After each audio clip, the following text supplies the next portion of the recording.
হায় আল্লাহ রে, আমরা যেই গাড়িটা নিয়েই ভয় পাচ্ছিলাম সেই গাড়িটারই কট দিয়ে দিছে। ওর গাড়ির রেজিস্ট্রেশন ঠিক আছে কিন্তু ওর তো ড্রাইভিং লাইসেন্স নাই।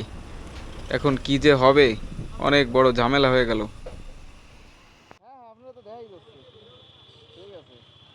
আসসালামু আলাইকুম বন্ধুরা, সবাই কেমন আছেন? আজকে আমরা কুয়াকাটার উদ্দেশ্যে রওনা হয়েছি, আর এটাই হলো আমার জীবনের প্রথম ব্লগ হচ্ছে। যাই হোক, এইটা হচ্ছে বরিশালের আমতলী নামক একটা জায়গা। এইখান থেকে সকালের খানা দানা শেষ করে আমরা আবার কুয়াকাটার পথে রওনা হলাম।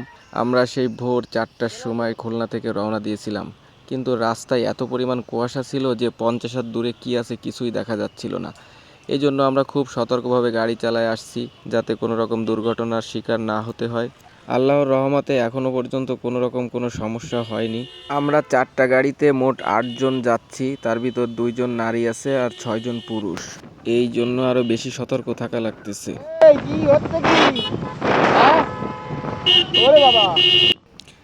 চলতি পথে রাস্তার ভিতরে অনেক বড় একটা হাতি দেখতে পেলাম।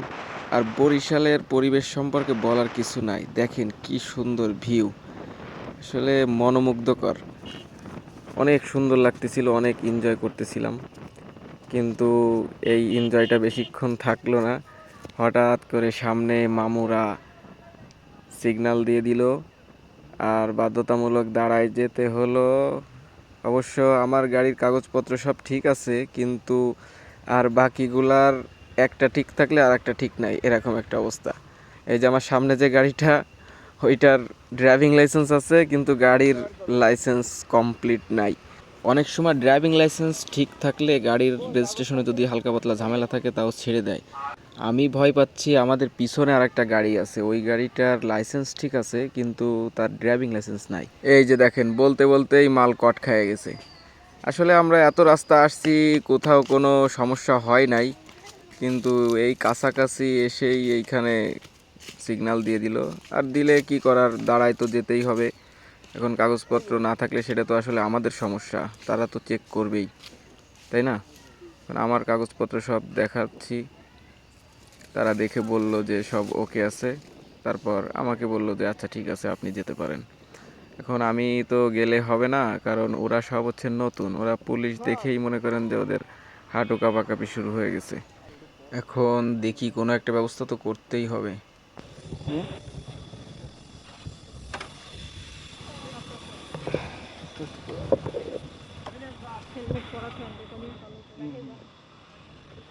বলদ, শালার বলদের বাচ্চা, বলদ কনের দুইটা মানুষ না, বলদ।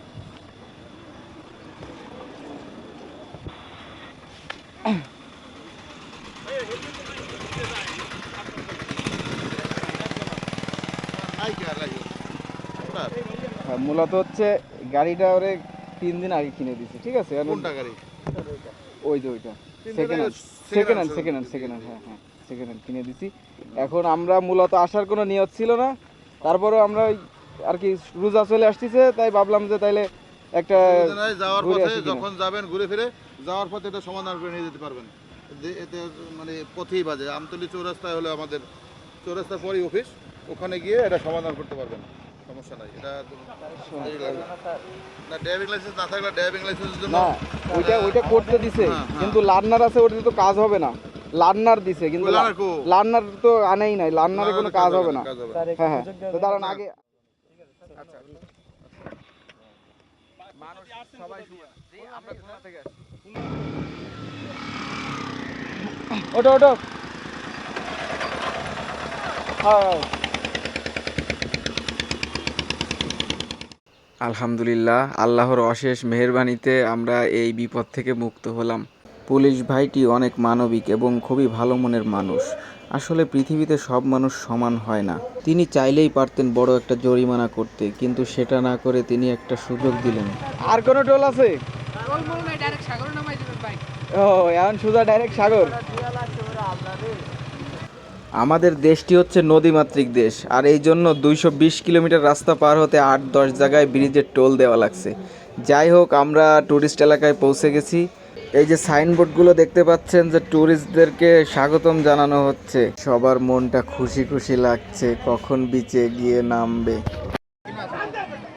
না, বাইক তো পার্কিং অবশ্যই লাগবে।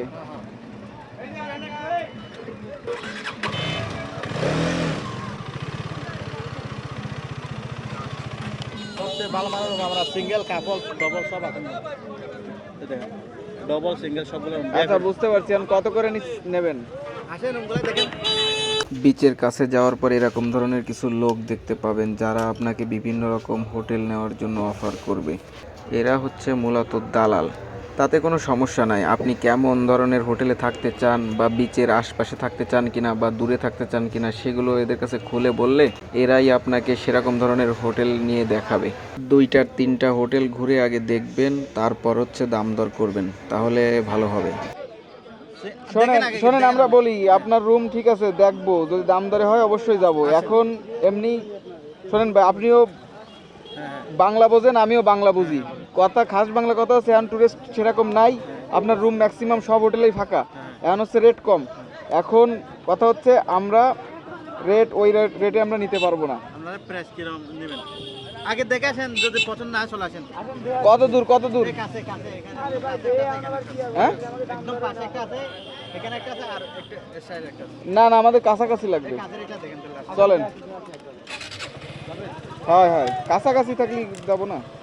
গাড়ি পার্কিং লাগবে কিন্তু ভাই, গাড়ি পার্কিং। এখানে বিভিন্ন হোটেলে বিভিন্ন রকম দাম চাইতে পারে, কিন্তু আপনি বুঝে শুনে একটু চাপায় দাম বলবেন, তাহলে দেখা যাচ্ছে যে আপনার লস হবে না অথবা ঠকবেন না। 3টা হোটেল ঘুরে ফিরে দেখে অবশেষে আমরা এই হোটেলটি কনফার্ম করেছি। এই হোটেলটি হচ্ছে হোটেল নীলাচল। রুমগুলো অনেক সুন্দর লাগছে এবং দাম দরেও বেশ আমাদের সাধ্যের ভিতরে, এবং হোটেলটি বিচের একেবারেই কাছে। আমাদের বড় ভাই তাজুল ভাই রুম বুক করে দিচ্ছে। আর এই যে হচ্ছে আমাদের রুম, অনেক সুন্দর। সবাইকে অনেক অনেক ধন্যবাদ।